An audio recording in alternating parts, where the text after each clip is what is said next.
All right, welcome to version 7 of Improvising on the Linnstrument, or LinnProvising. Thus far, what we've done is made it through all the chords of C major.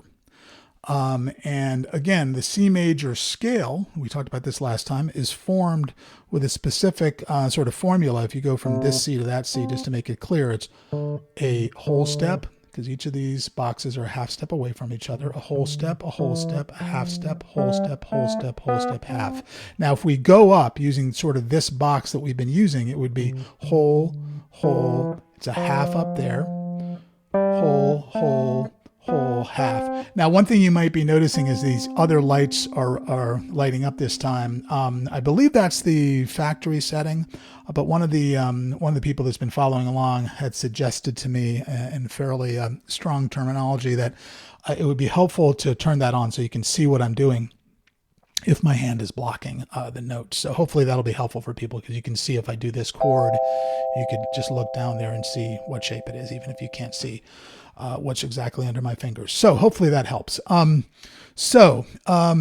We have, now that we know what the C major scale is, we have some chord progressions. Last time we looked at a chord progression that is it goes from the 1 to the 4, which is in C, is F, and then to the 5, which is G. So it's called a 1, 4, 5 progression. Because of that, for instance, if you did it in G, it would be the same shapes in your fingers. But it would be G, C, D, for instance. Or if you did it in say B flat, it would be B flat, and then the next one would be E flat, and the next one would be F. So it's all relative, but it's the same shapes, which makes it very easy to improvise. And so anyway, we're going to stick to working in C now, just for a while. And what we're going to do today, so we showed you, the 1, 4, 5 and the 1, 5, 6, 4 progression last time, which in C is, the 1 is the C, 5 is G, 6 is A minor, and then 4 is F. So you can see it's 1, 2, 3, 4, 5, 6, 7, and then back to the 1. So this is 1, 5 would be the chord starting on the 5 note, 6 chord would be the chord starting on the 6 note, which is A minor, and then back to F, which is F major. So 1, 5, 6, 4. And so I encourage you to keep working with those progressions and fooling around against them in any way you see fit. Generally what we've been doing, or only what we've been doing thus far, is using chord tones. But today what we're going to do is open that up. So, I think chord tones are a great foundation, but most people actually, I think, wind up learning how to improvise using scales as opposed to chord tones. You can really do it either way, but I think chord tones are a very solid foundation. I encourage you to continue analyzing stuff and thinking about stuff early on in terms of chords and chord tones. But we'll talk about this as time goes on. But anyway, today we're gonna be using the major scale to improvise.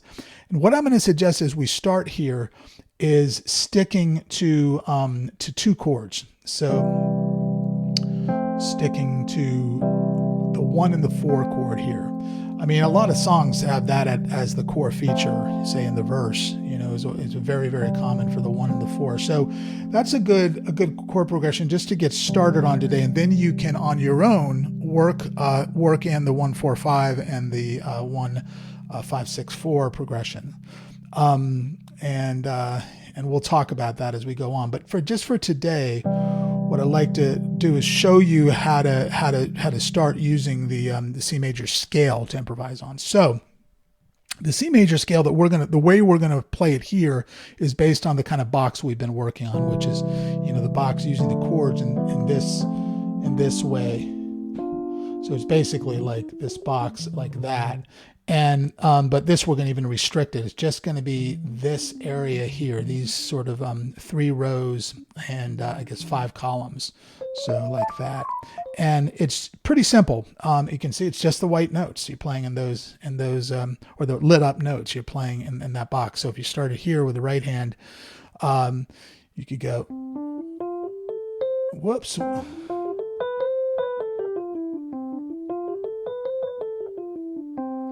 one thing, we're going to start introducing, working with the metronome and other things later on. Don't worry about that yet. I feel like there's enough to learn right off the bat without introducing rhythm quite yet, although it's incredibly important. We will do that, don't worry. But for now, don't worry about so much precise rhythm. See if you can just worry about getting your fingers to do what you want them to do on this scale. And one thing I haven't talked a lot about is which fingers to use. One of the reasons it's sort of personal, but now it's time to start thinking about that more rigorously. So what I would say, I think the most common sort of set of fingers to use are these three fingers, the ring finger, middle finger, and index finger in each hand. I use all my fingers at this point, but certainly not necessary, and you can get started just using these three. So what I would suggest, if you're new to Linnstrument and haven't really figured out or haven't really worked out what's easiest for you fingers-wise, just maybe focusing on these three for the time being, and you can add more in later. So if you're working with your left hand, again, you would just use these three fingers doing the scale. And if you're using with your right hand, same three fingers.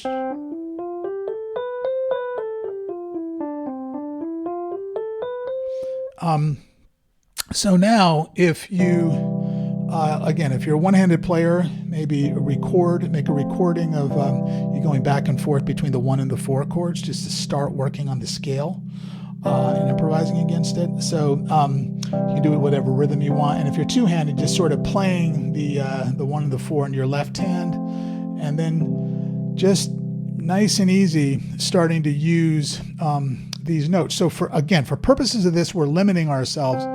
So we're going to just stay in this box here. You can start it wherever you want from any C, but just stay relative to whichever C you start on. Stay, right 5 basically, up 3, and then over like that. So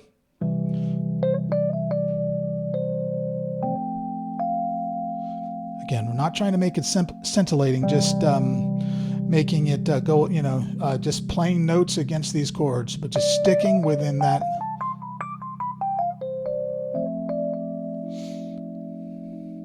I'm allowing myself to use that D, which is, an octave above the D, but just staying within this box.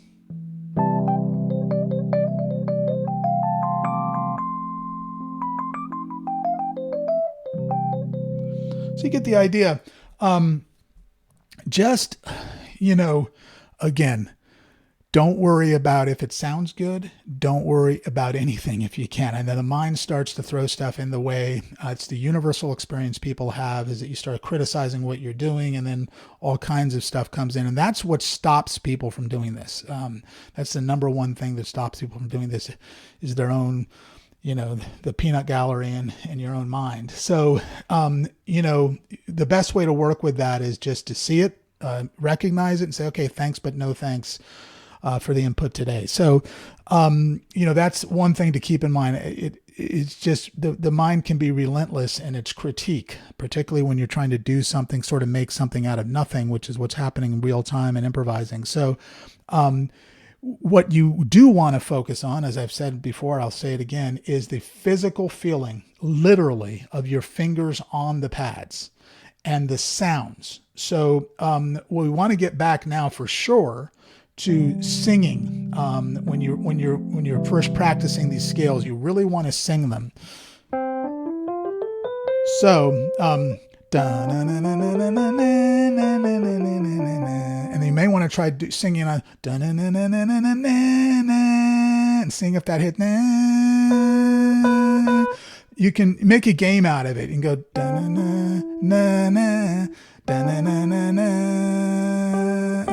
am I hitting the right note? I'm not that great at it, to be honest. In fact, it's something I really want to work on. But you want to be able to sort of hear the major scale from just any note you're playing in it. So again, the way to start doing that is just sing it as you do it.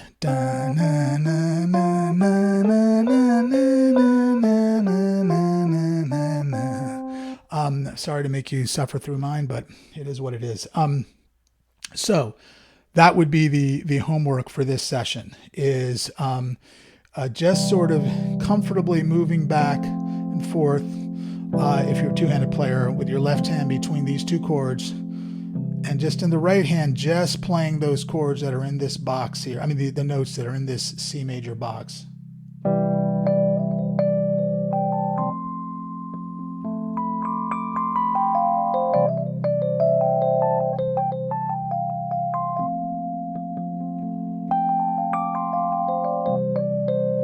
Get the idea.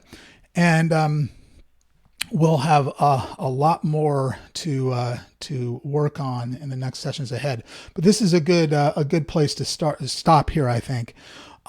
So in the intervening time, again, get the 1 and the 4 under your left hand if you're a two-handed player, as well as the other progressions that we'd worked on, the 1 4 5. The 1 5 6 4, and you can practice those as well. But when you're starting to practice the major scale against the chord change, you may just want to keep it simple and just use 2 chords.